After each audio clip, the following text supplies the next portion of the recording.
Hello everyone. Welcome to Emotional Intelligence in the Workplace webinar. Hope everybody's doing great. So just a couple of housekeeping rules. First of all, you are all muted to minimize the background noise. However, you have a very handy chat box that is available to you and a question box where you can actually say hi to us, ask questions, comments, suggestions, anything that you would like to contribute throughout the session today. And I see some of you already using it. Hi Wagdi from Riyadh. What about the rest of you guys? Where are you joining us from? Hi Victoria. Where are you guys joining us from today? If you can just drop us a city where you're joining us. It's always nice to see where people are coming from. From Dubai, Egypt, Dubai, Perth, Australia, Italy, New Orleans. Great. New Orleans, it's super early in New Orleans. Thank you for being with us.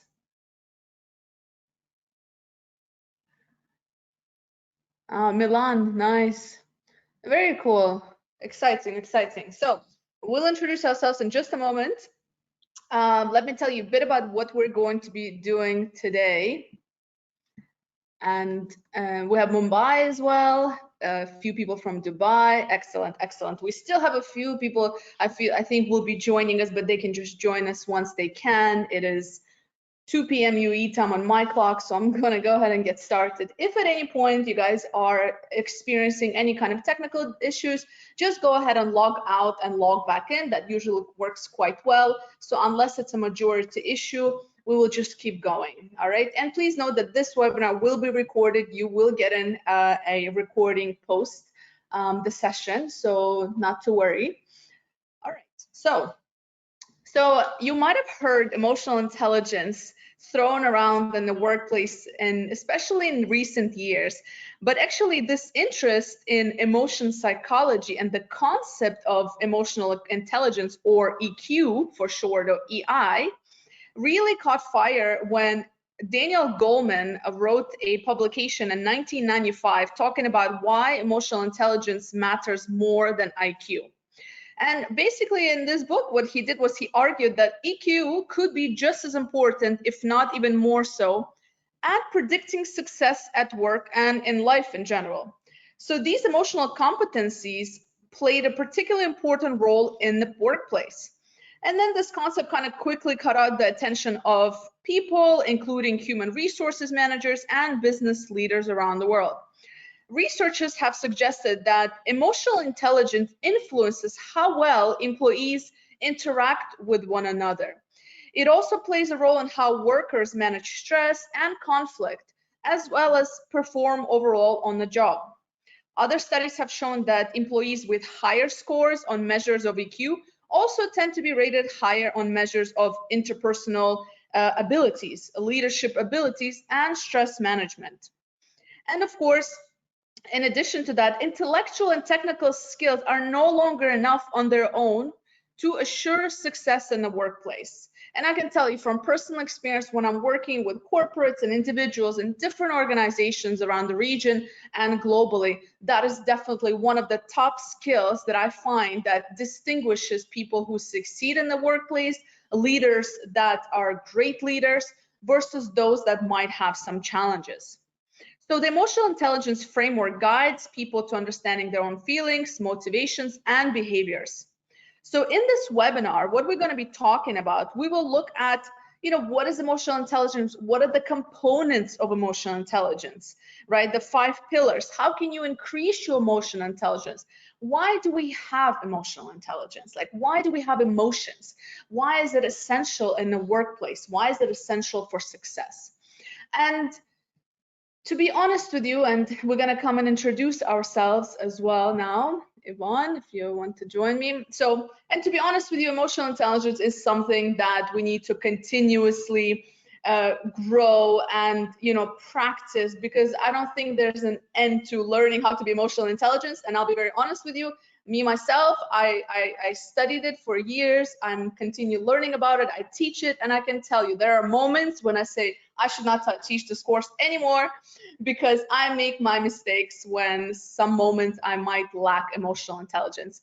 And this is where I just want you to take away that in this webinar, if you have yet to learn about EQ, this is just going to be a sort of an entry point for you to start learning about the different factors, but it's a continuous journey, absolutely. So, Yvonne, you want to introduce yourself and I'll go next? Hello, and welcome to the webinar.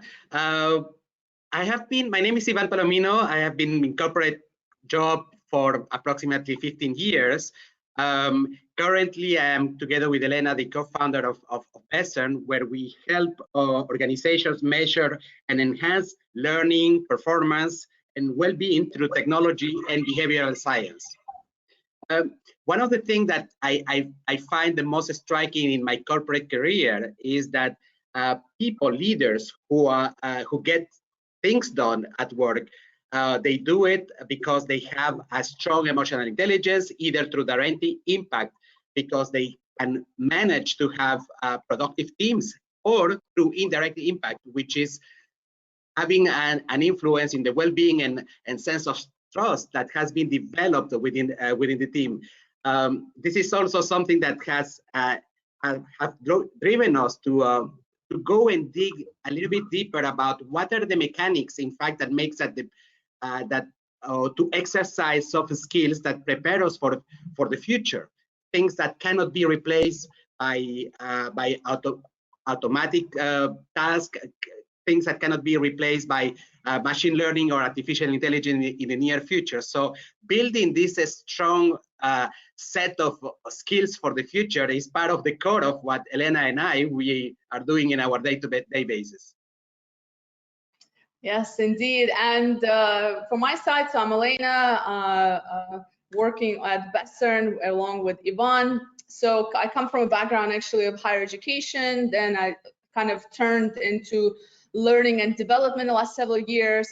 In recent years, what I've been doing is working with corporations and individuals on helping them develop those kind of soft skills for the future. And it's a hobby essentially that turned into a career and then a business. It's I live and breathe these sort of topics, and I think they are very important. I see the impact of these topics at organizations and just on an individual level. So I write about them as well in different publications like Forbes Middle East, Arabian Business, various other publications in the Middle East. And between Yvonne and I will also develop quite a bit of videos and content around these as well. So I'm excited to be here. Yvonne, let's get started, but I have to warn our audience, Yvonne, I get super excited about this, so I might just, you have to tame me down just a bit, because this topic I get very excited about. So I will be managing the time, Elena, don't worry. You're gonna watch the time because I can do this for hours. All right, so so let's get started. Again, you have the chat box, the question box. Drop us your questions. We will address them throughout probably towards the end, towards the Q&A. And communicate with us, because I talk to Yvonne every day and he talks to me every day. So let's keep it engaging between our audience as well. So we look forward to your questions and interaction. All right, we'll say bye from camera for now. We'll come back in a bit. All right. So what is emotional intelligence? Let's just look into definition real quick. So emotional intelligence essentially is all of these different things. You can kind of see the little tree. So emotional intelligence is our ability to manage our emotions and to also understand emotions of other people. But in order for us to understand other people's emotions, it starts with us, right? And we're going to go into the different pillars of emotional intelligence. But essentially, it is the foundation for all the different critical skills, as you see on this tree right here. And I mean, anything from empathy to presentation skills, because that also comes to confidence, right? To ability to deliver great customer service, to be able to manage our stress and anger when the time arises, and as well as having the ability to make decisions based on rational, right information versus out of our emotional state. So this is emotional intelligence, and we're going to break it down into pieces as we go along as well. Well, I want to touch base about the importance of emotional intelligence, in fact, for the future. Recently, I got in my hands a study from Forrester estimating that 10% of the US jobs will be automated during the year 2020. And then I was comparing it with another research that was done by McKinsey that estimates that close to half of the jobs in developing countries will be automated during the next decade. So for example, consider the job of being a doctor. It is clear that diagnosis, illness will soon be accomplished better by machines than humans. Machine learning is spectacularly effective when data sets are available for training and testing, taking up on scenarios, which is the case for a wide range of diseases and ailments. However, how about sitting with a family to discuss treatment options? This is a far less likely to be automatic in the foreseeable future. And this is where we see, in fact, the value of emotional intelligence in terms of connection with human beings, to be able to be capable of reading someone, extrapolating, nurturing this relationship, this connection, in order to convey emotions. Every day at work, we make emotional charged decisions. We feel plan A is better than plan B, and we sometimes make choices based on our emotions or gut feelings. When we understand the origin and source of these emotions, especially when working in a team, we are more attuned to each other. With globalization, and emotional intelligence is more significant than ever when teams are cross-cultural and global. And if we take the specific example of the GCC, where there is so many mixes of cultures, there is an increasing level of complexity of interactions and emotions and how they are expressed according to the culture. Essentially, we are saying that emotional intelligence in the workplace comes down to understanding, expressing, and managing good relationships and solving problems under pressure. Today, in fact, in corporations are already looking for a profile that is more charged in emotional intelligence. So while in the previous generation of workers, for instance, you didn't need, in fact, this to have a strong emotional intelligence, because basically you were meant to direct people in terms of the what and how, and taking a little bit aside the autonomy that people needs nowadays. Employers are seeking candidates who have other sorts of soft skills versus the past, such as being able to learn adaptively, to make good decisions, and to work well within each other. And this is something that will determine the future in the workplace. It is already understood by corporations that without the human connections, companies cannot thrive. People cannot do well in terms of the right mindset to continuously learn. And this is the biggest impact of emotional intelligence, and that will determine the future of any corporation. Absolutely. And Mohammed also commented that emotional intelligence is one of the assets of a great team. And we definitely agree. And if you think about it, Yvonne, that emotional intelligence, essentially, it's not just about our emotions. It actually influences the way we think. So emotions have that power over our thoughts. So when we first experience any kind of situation, it's usually centered in the beginning in our emotions and feelings and attitudes. So our emotions actually lay down the groundwork for the thinking and the decision and the action that is to come. So the emotions actually appear prior to the thought. First we experience emotion, then we experience that thought. So at work, absolutely. I mean, think about how many times, your blood pressure might have risen if you're, working with a client or a customer or a colleague that might have, just done something that you weren't very happy about, right? So if we're not able to recognize the emotion, our reaction could be detrimental to our career. It makes me think, Elena, a little bit about if we think about the evolution of human beings. So in the past, the communication was not verbal. So emotions were made for us in order to protect us. So when there was something that was dangerous, we were feeling something, fear, that was able to protect us from dangers from any other animals or whatsoever. And there was also the emotion of feeling pleasure that we use in order to be incentivized to do something. And in fact, these two emotions that are so anchored into our brain that is still now determines a lot of the decisions. Exactly what you were saying. Decisions are driven first by emotions before it goes into a cognitive determination or cognitive process when we take decisions. Absolutely. And the challenge I'm always facing with organizations is they request, let's say, trainings on anger management or team building and these sort of things. And I know that, for example, that year they did not even do emotional intelligence training, and I'm always challenging it because I said it's everything. It's everything when it comes to managing our anger, when it comes to being a good team member, when it comes to being a great leader, right? And as Mohammed mentioned, it's really that important piece that makes a great team, but that starts with ourselves as well. So the 5 components of EQ, and this is according to Daniel Goleman, but there's many other, of course, components perhaps, but these are the most essential ones that we're going to go through.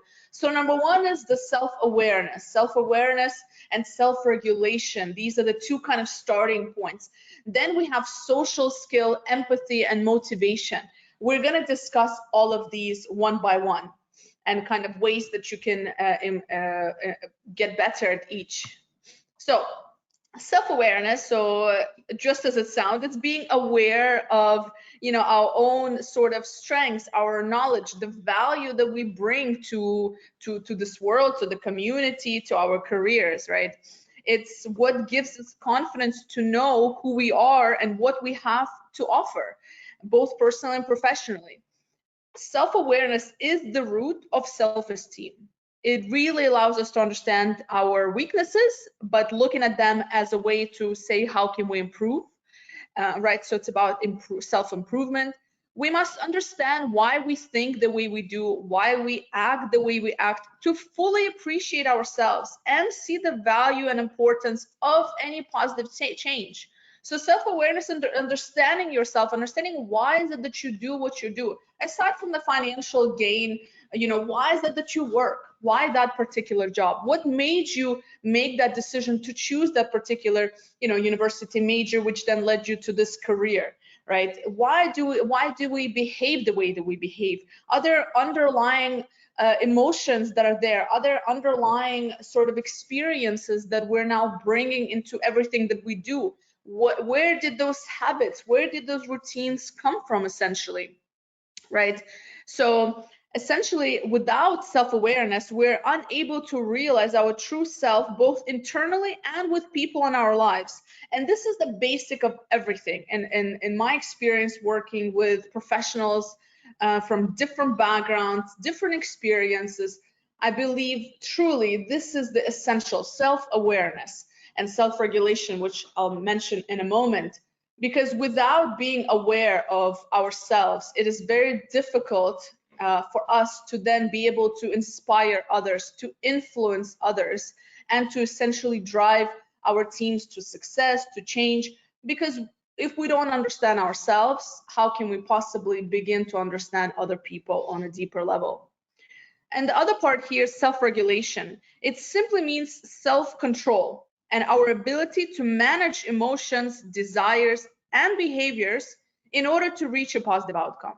So self-awareness is being aware that maybe there's areas you need to improve, and self-regulation is actually working towards those improvements and not letting your emotions drive the narrative.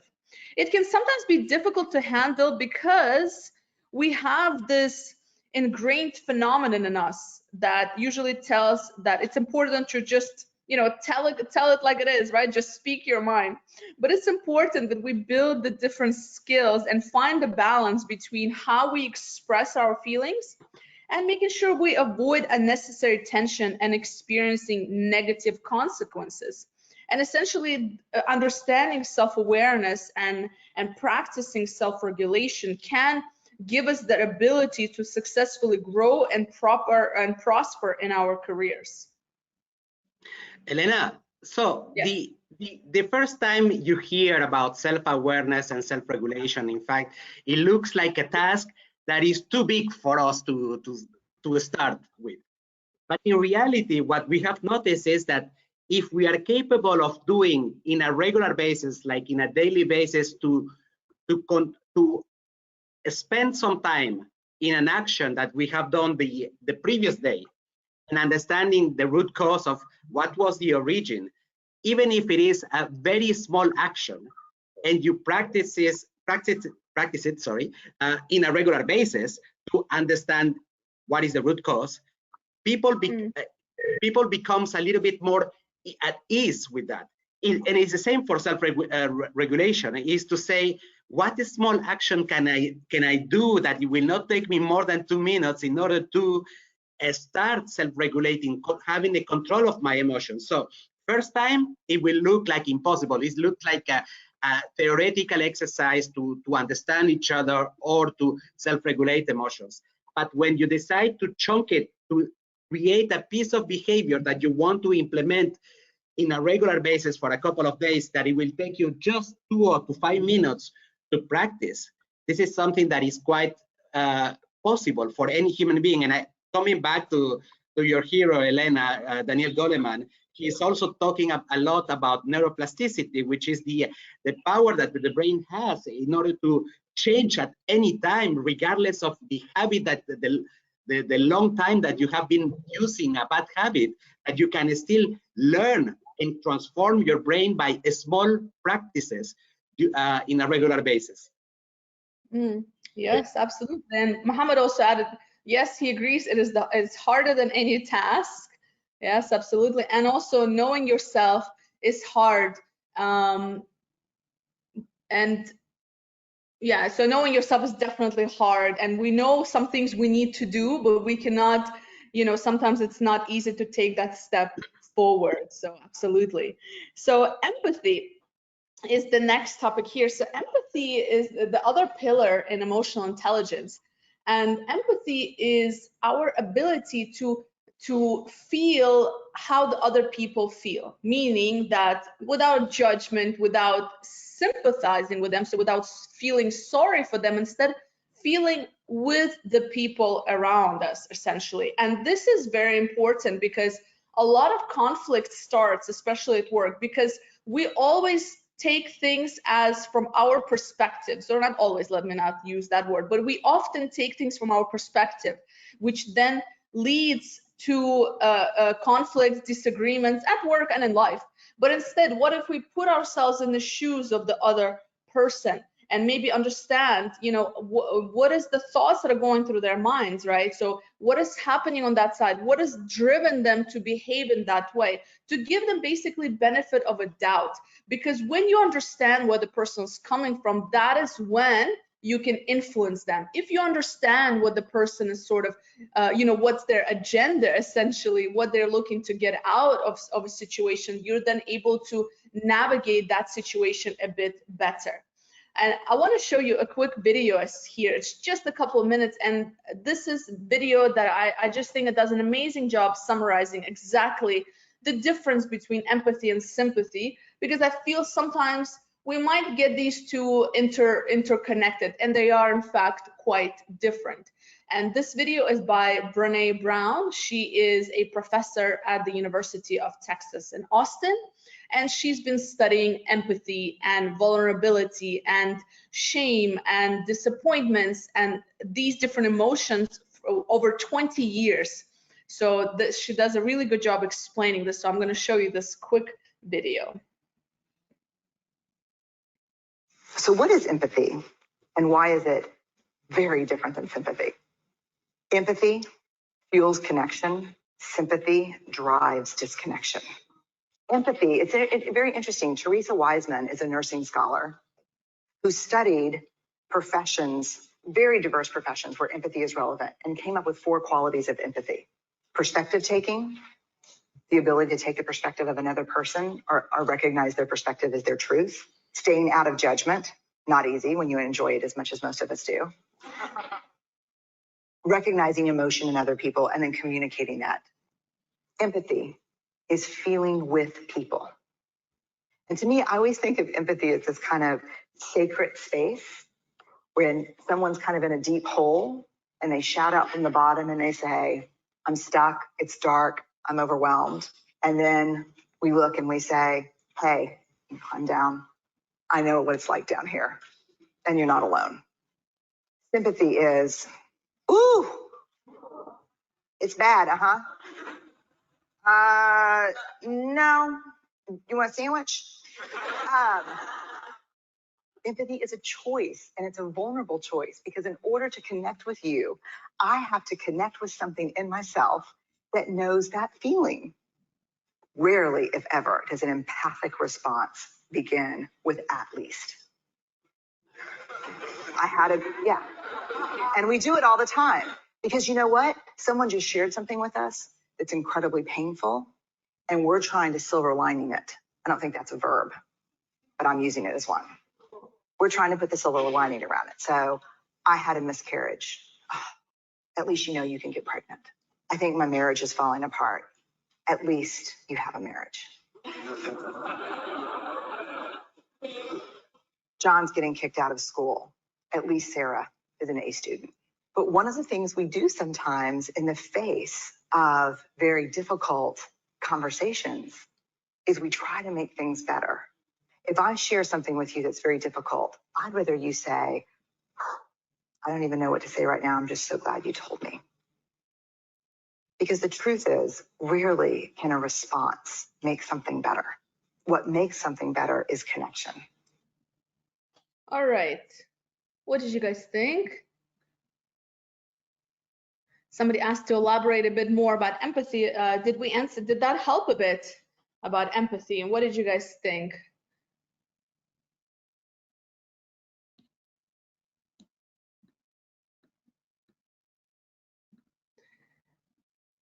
Yeah, it really describes every word about sharing feelings.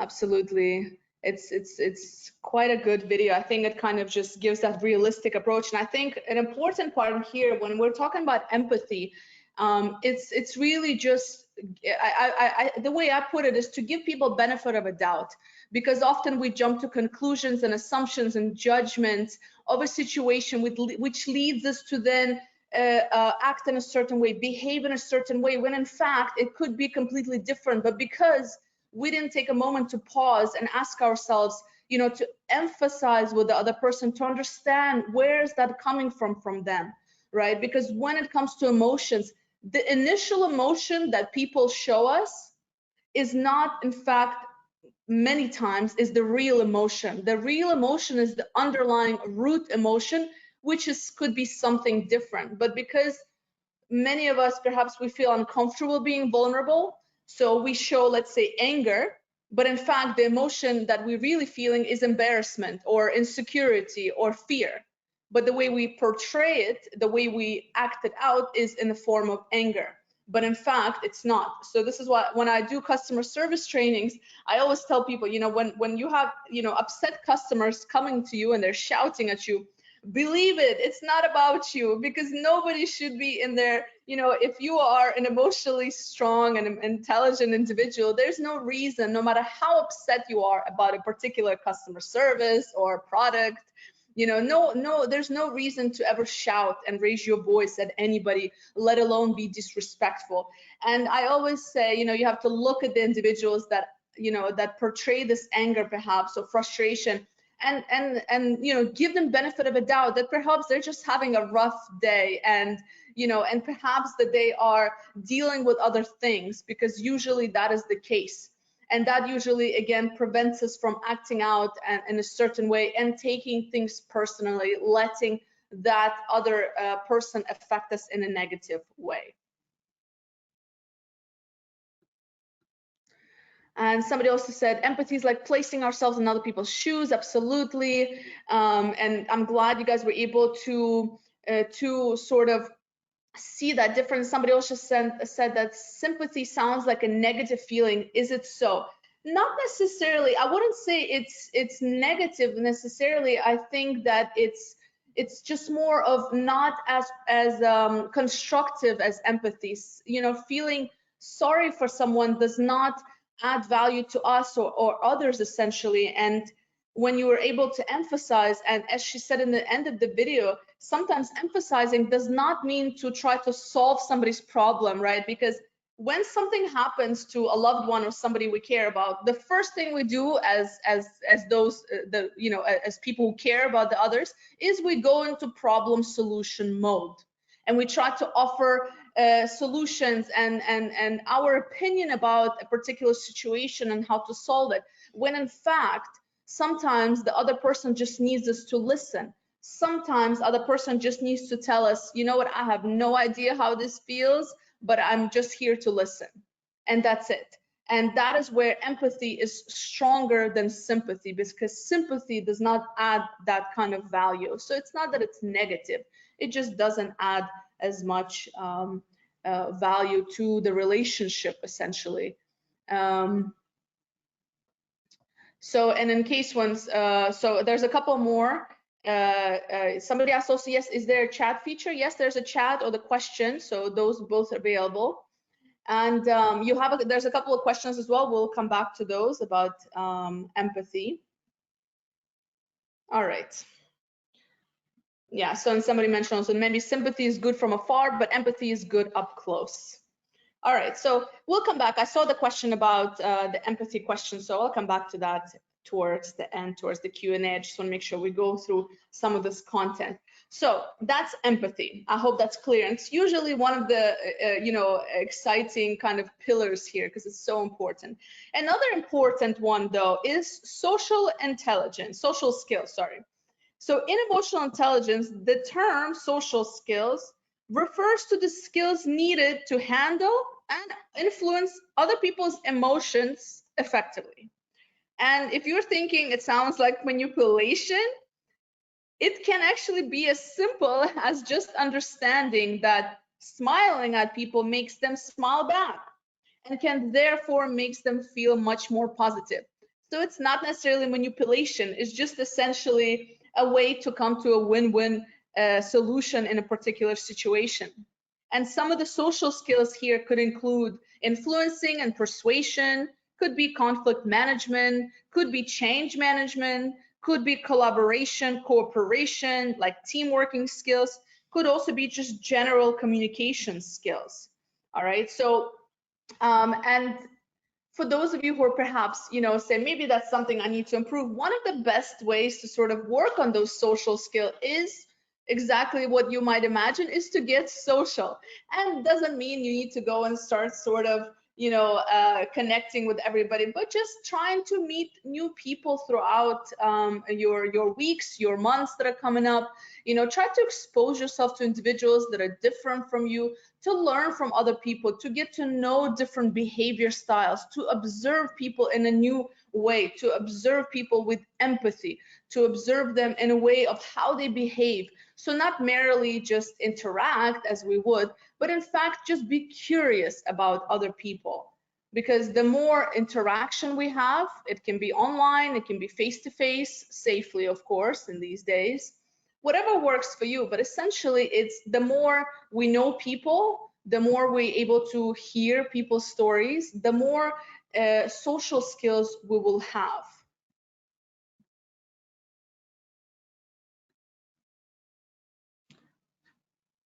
All right.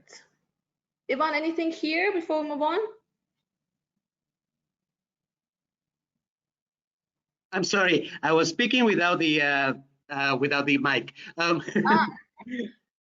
Sorry. So all of these parts of what defines the emotional intelligence. So getting back to the point that it is about practice, that in fact, the more you practice, the more your brain gets used to the practice of small social interactions, as you mentioned, also interactions with people that you may not know, the more it gets used and the more it produces like pleasure of doing it. So enhancing emotional intelligence is about starting with a small little practice, and that will automatically generate more motivation, in fact, to progress in terms of emotional intelligence. Yes, and somebody also mentioned, can we sum up emotional intelligence as, you know, learning to see and understand our emotional life as it really is, with clarity and confidence?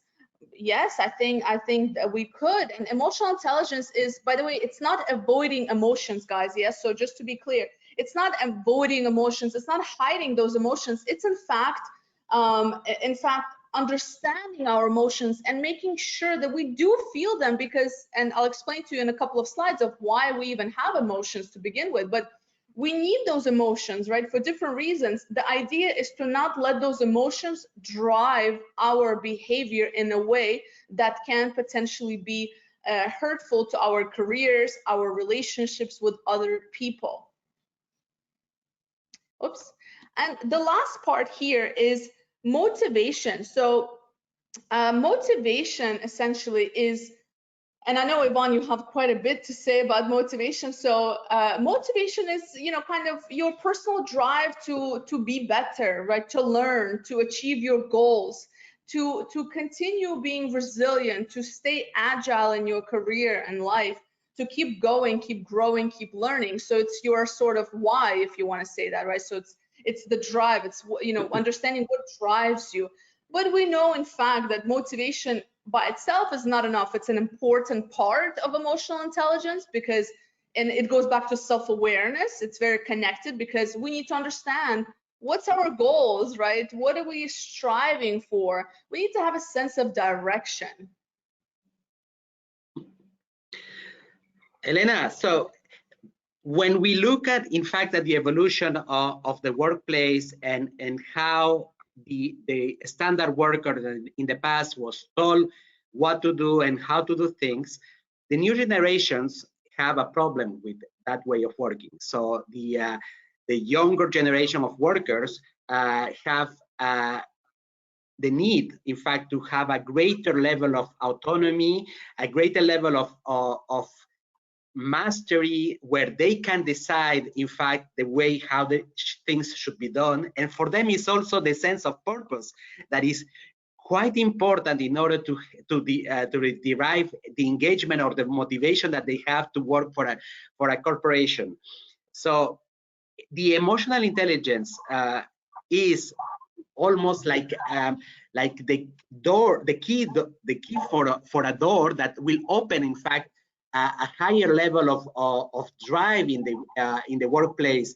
And motivation, in fact, has gone into evolution with a more complex way of doing things. It's not anymore about the story about the carrot and the stick that it was back then in my times, the way how corporations were rewarding good behaviors. It is a little bit more complex, and as I mentioned just before, the autonomy, the way, the freedom to do things as they want and practice little by little the sense of purpose becomes very important in today's corporations. Yes, indeed. And a really good question there. I'm seeing your questions, guys, in your comments, by the way. So a really good question here. How can emotional intelligence be evaluated in a candidate during an interview? So this is definitely something important. So usually the way that they evaluate EQ of a person is by asking like a set of questions, right? So those questions could be asking about a particular conflict that you've had. So you know how they ask you different questions, and actually the underlying reason is because they're trying to find out your, you know, drive, your motivation, your interest. So those questions are made there for a reason.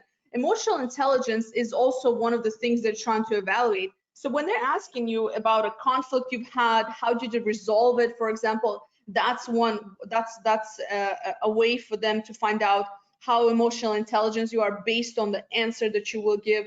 They can also ask you about like ethical issues you might have had at work. How did you deal with them? They might ask you about how do you reflect when, or what happens when somebody criticizes your work. right? So they want to understand how good are you at receiving feedback and being open to constructive feedback. If they might give you like a case study to, I don't know, if you're applying for a customer service or a client facing role, they might give you a case study that talks about a challenge that customers having, and maybe they're raising their voice and they're getting angry. How would you manage the situation? So these are a couple of ways that they can do that. And that might also have some follow-up questions as well. So I hope that answers the question. Ivan, anything you want to add here, this one? No, Elena, I don't know if you remember, one of our customers wanted to have some help in terms of assessments of emotional intelligence. So we did some research, and because we only basically knew 2, there is more than 10 different emotional intelligence assessments. And as you mentioned just before, most of them are case-based scenario. There is a lot of also interpretation of images that needs to be done. I think the world is now well equipped in terms of the assessments of emotional intelligence online or via video recognitions of your emotions when you observe a case scenario. So there is many right now. Yes, good. And I see there's a few questions about some, applications of emotion. How do we put this into practice? So we'll get to those in a minute. We'll just finish up. I think we'll have a couple of slides left. So the next part here is to really kind of summarize, why do we even have emotions, right? So you have a nice graphic there you can see as well. And for most people, feelings and emotions are very much the same, and we see them as sort of, similar things, but even they're actually dependent on each other's, but so they're dependent on each other, but they're different. Emotions describe a physiological state, and emotions are generated subconsciously, meaning they're automatic. So they are engraved sort of emotions that, let's say, if something triggers you in life, like if something that really upsets you, like for me, for example, it's when people shout at me. I don't know why. Don't ask me. This is the only thing that drives me, upset sometimes. This is the only thing, but it affects me. And that's probably because of previous experience that I have experienced that has impacted me in such a way that now every time somebody raises their voice at me, you can do anything else, but if you raise your voice at me, it is something that is definitely triggers me to act in a way that might not be emotionally intelligent, right? So self-awareness is understanding, like, hey, somebody's shouting at me. Self-regulation is, instead of shouting back, I need to excuse myself and practice my emotional intelligence, right? So that's kind of the difference, right? And emotions are usually, they are bodily responses to certain external or internal events, and they're different for everybody depending on your previous experiences, etc. And on the other side, feelings are subjective experiences of emotions, and they're driven by your conscious thoughts and reflections. So first we feel the emotion, or we have the emotion, and then we have the feeling that follows. And because the feeling is conscious, even when we experience the emotion, we can then control how do we want to react to it. What is the feeling that comes after that emotion? The difficult part is that self-awareness, which is recognizing when your blood pressure is going up, or recognizing if something somebody said did not rub you the right way, or if observing a situation got you upset or sad about something, right? Do we then let that take over and feel with the emotion, or do we stop and self-regulate and say, what are the things that I need to do to prevent a negative reaction, and kind of having that conversation with yourself, essentially. So, so there is a difference. Emotions essentially help us take action. Of course, they help us survive, as Yvonne mentioned earlier, to avoid danger, to make decisions, to understand others, and also for people to understand us, right? So, and from an evolutionary standpoint, brain structures that actually process this cognitive information are way younger than other brain areas that, like the ones that affect the human behavior, right? So it is just how we're made. But because of the studies and the research of neuroscience, we now know that our brain can change. We can change the patterns of our thoughts. We can control our emotional and responses and those feelings, right? And if you're wondering if emotions really are unconscious, they are. Think about if you're watching like a horror movie at home. Even though you're in a very safe place, or for me, this is on airplanes. I only watch scary movies on airplanes because I feel more safe. And then there's nothing to be scared of, essentially, right? You know, you might get nervous, but there is a chance that you might even want to try to hide. So sometimes, I don't know, it depends how sensitive you are to scary movies, but if I watch it at home by myself and the room is dark, I genuinely get scared. And that is because my body responds to you know, because it's unconscious, right? So it kind of brings out the emotions of fear in me. Does that happen to you, Yvonne? Do you have anything that kind of subconsciously brings out those emotions? Absolutely. Whenever there is any movie, a horror movie that is related to religion, I don't know why I get completely scared. But what is interesting, Elena, is that our brain cannot distinguish between reality and something that is not the reality. So that's why, in fact, when we look at a horror movie or a or a very sad story, we start generating emotions. And this is something that, in fact, is also a feature of the brain that can be used to help us improve in terms of the control of our emotions. So that means that we can create fake images. We can think about pictures like a trailer that is in our head in order to generate positive emotions, when in fact at the beginning we had a negative emotion. So this is a feature that it is quite useful, in fact, in terms of emotional intelligence, is to create positive images, positive movies inside of our heads, because your brain will not distinguish what is fake or what is reality. Absolutely, absolutely.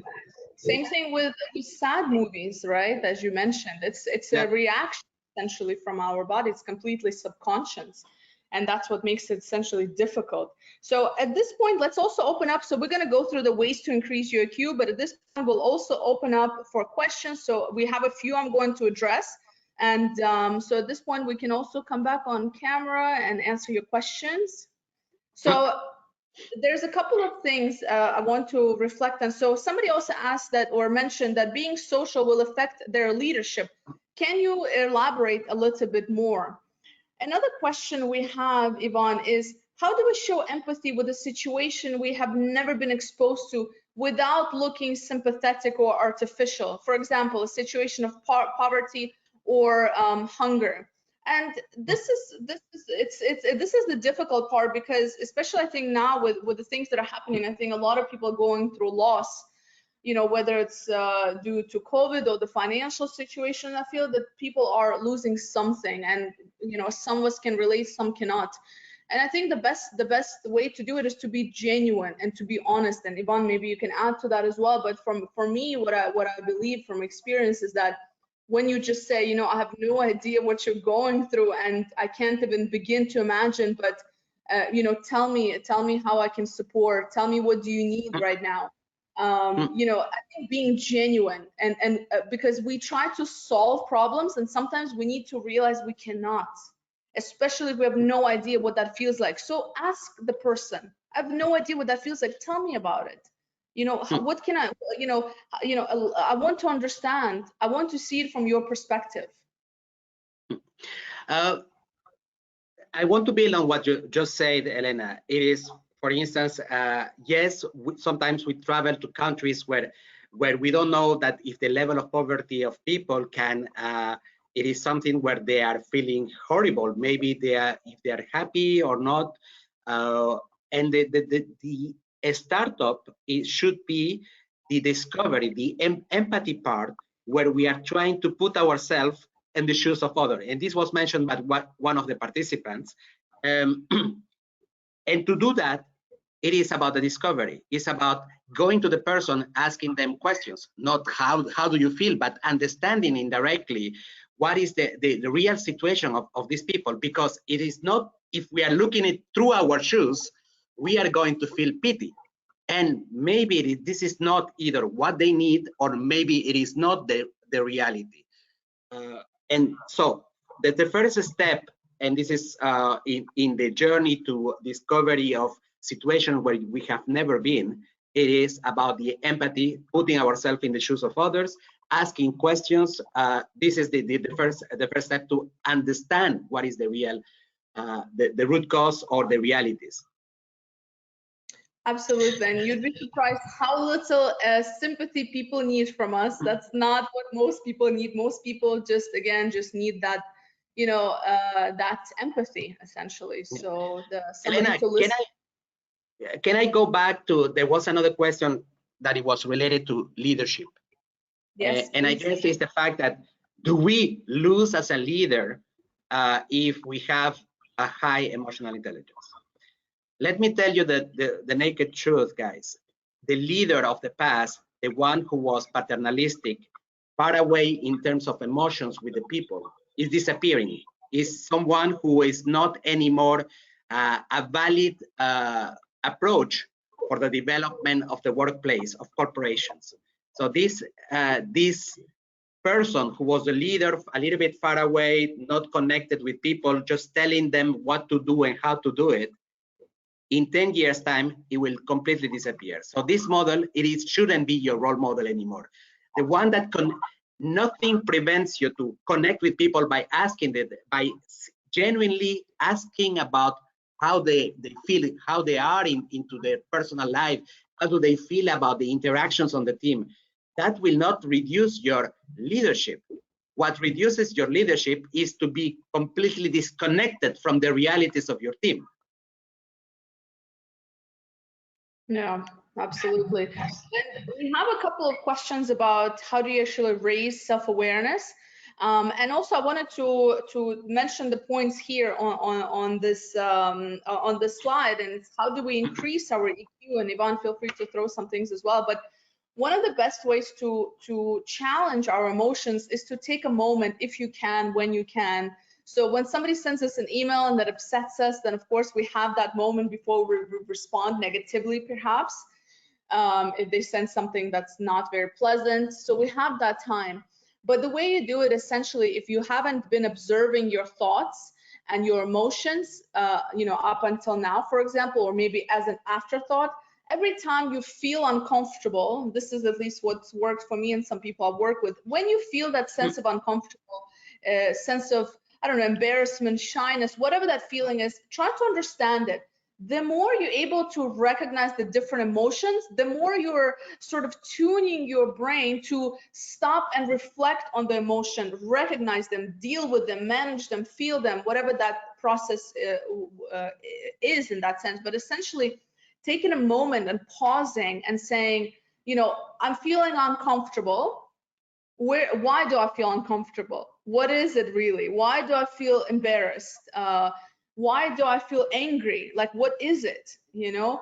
And what helps well in preventing conflicts or saying something that you might regret later is doing sort of a little fast forward or trailer, right? So just as when you go to the movies, you might see a trailer before you go and spend your time and money, you say, let me watch a 2-minute trailer to see if it's worth it.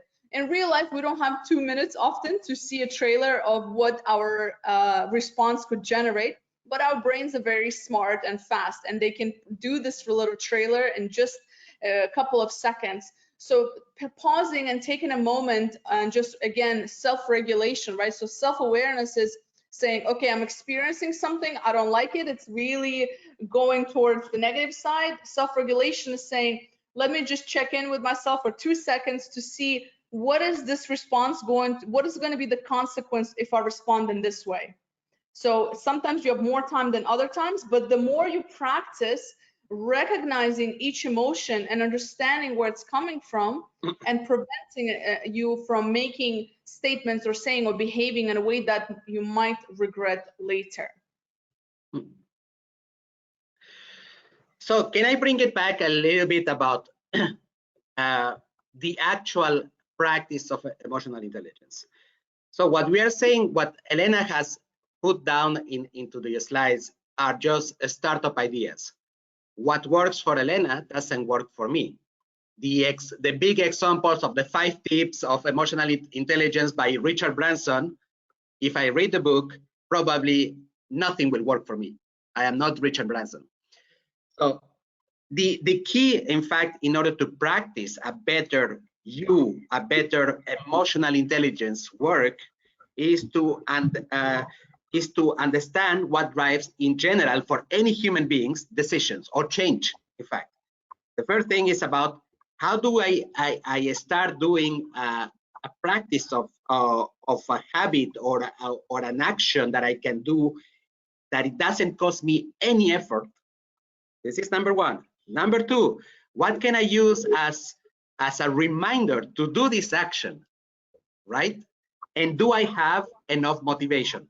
Motivation is something that usually when we are thinking about changing something is that we have motivation. So the key exercise that we practice, in fact, in our day-to-day practice with Elena, it is to say, how can we design ourselves a behavior that I can start now knowing that maybe it will not work.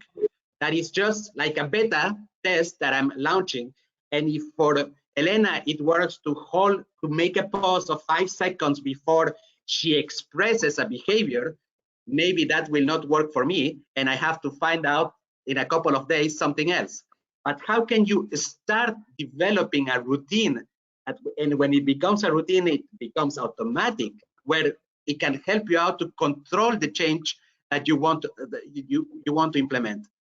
So, contrary to most of the big books, bestsellers saying these are the 5 things that work, the 10 things that have always worked in humankind, we are advising you not to follow. It can be that you are going to learn some specifics that make you think about how to adapt the specific behavior, but you cannot apply it just like that. You will have to do the trial and error, and you will have to create a routine.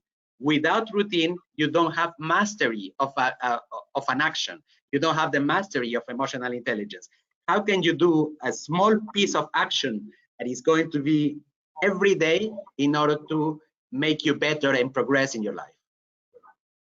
Absolutely, excellent point, Ivan. Yes, Gregor mentioned, yeah, for me, it's more of like self-regulation. And I think it's very important to understand that different things work for different people, absolutely. We have a couple of questions as well. So Ivan, do you have any links that people can use to evaluate their EQ? Do you have anything? I have a couple. So let's do the following.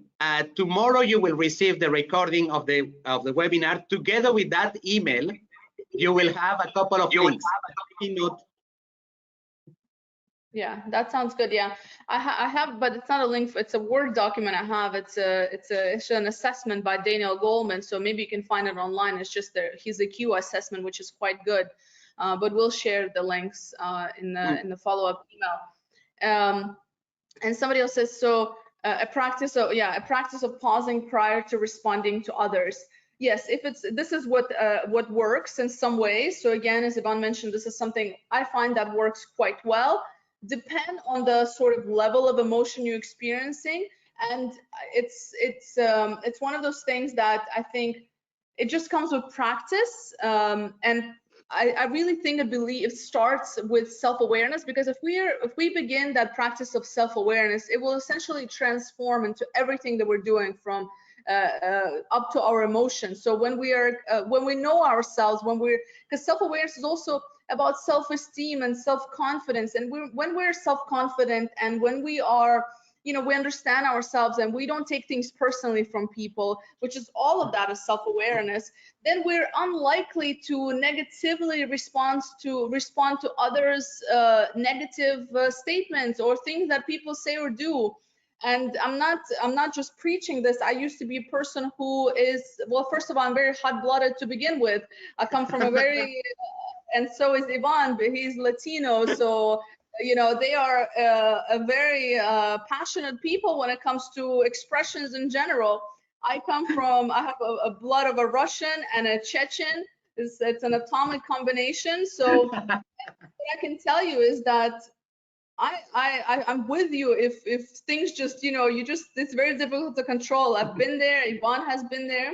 So it is possible. If we can do it without bloodline, you can do it as well. But I think it comes to that, you know, I really think it's just a whole package. I don't think there's, you know, without self-awareness, it's very difficult to manage emotions. Without empathy, without putting yourself in the shoes of another person and knowing that if they're shouting at you or they're just getting all upset and worked up, it has nothing to do with you. And when you understand that, when you're confident enough to say, you know what, I know this is not about me, you don't even have to react. You don't need to react. So it's a full sort of package, right? And yes, we're both hot blood, somebody said, yeah.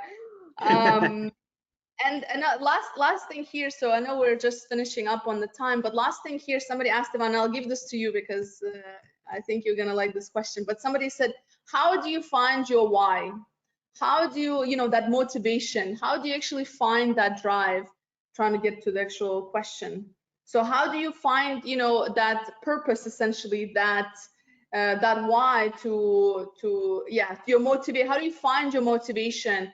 If it's not merely carrot and stick, how do you find your why? Okay, that's the answer could be long or the answer could be short. And let's start with the short one. There was a guy called Maslow who defined a certain set of needs that people has in order that drives the decisions. So human beings have a set of needs of being either recognized. There is specifically the needs that are the most important. This is about survival, having food at home. There is the need of feeling protected, the national defense of home, being recognized by your peers, the fact that you have been successful, status. There are many values, in fact, that determines our choices. Now, what happens is that in order to determine not your life purpose, but what is the most important for you, you have to dig down into three specific set of areas. One is, how do I feel that I'm bringing value to the community? The value of the community is very often, not always, it is something that drives, in fact, a motivation. The fact, for instance, if I'm working for Nestlé, for a big corporation that may be socially responsible, does it mean something with me? Does it connect with me? So the social responsibility is something that is important. The other thing is about how well it is connecting these values with what I need in my life. Do I feel recognized for the things that I'm doing? And this is what one of the first startup things that drive the sense of purpose. So my company or whoever I'm working with, do they have something that is related to me and myself? Am I producing something in particular that brings the value? And the third part, it will be more about, is this value recognized by whoever is employing me? These are the three things that nowadays are becoming more important in order to motivate people and drive the sense, and is the key milestone, in fact, of what we call doing things for someone, the drive that you mentioned just before, Elena. It is first the sense of purpose.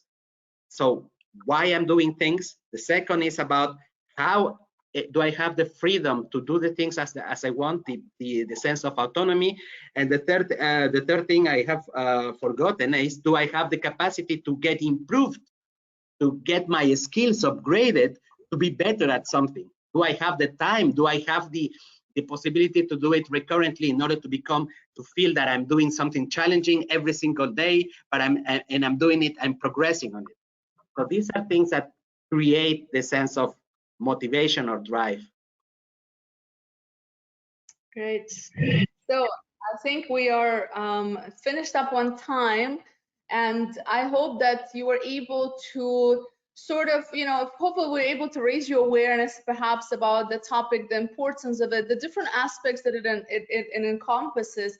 And maybe you went through a little bit of awareness session to say, you know what, maybe I need to improve in this area, or do something a little bit different, or I want to learn more about it. And this topic, of course, is a full-on like training, and it's an ongoing, and there's so much to cover. So the aim for us was just to kind of bring this to your attention, and we hope that you got away some valuable kind of starting points or ways that you can continue growing your emotional intelligence.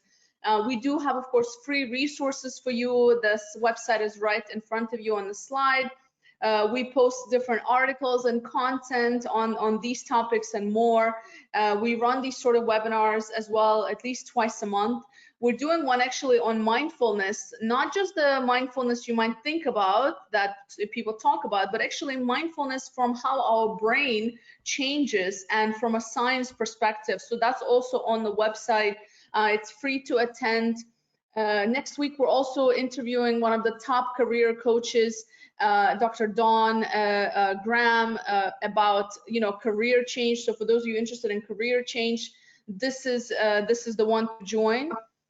This is the one to join as well. Again, it's on our website, so check us out. Add us on LinkedIn. We want to stay in touch. We'll send you resources tomorrow.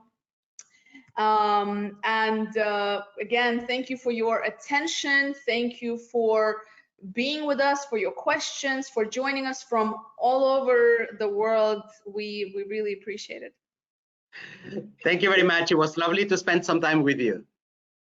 Thank you. Thank you all. Stay in touch. Yvonne, ciao, ciao. Ciao.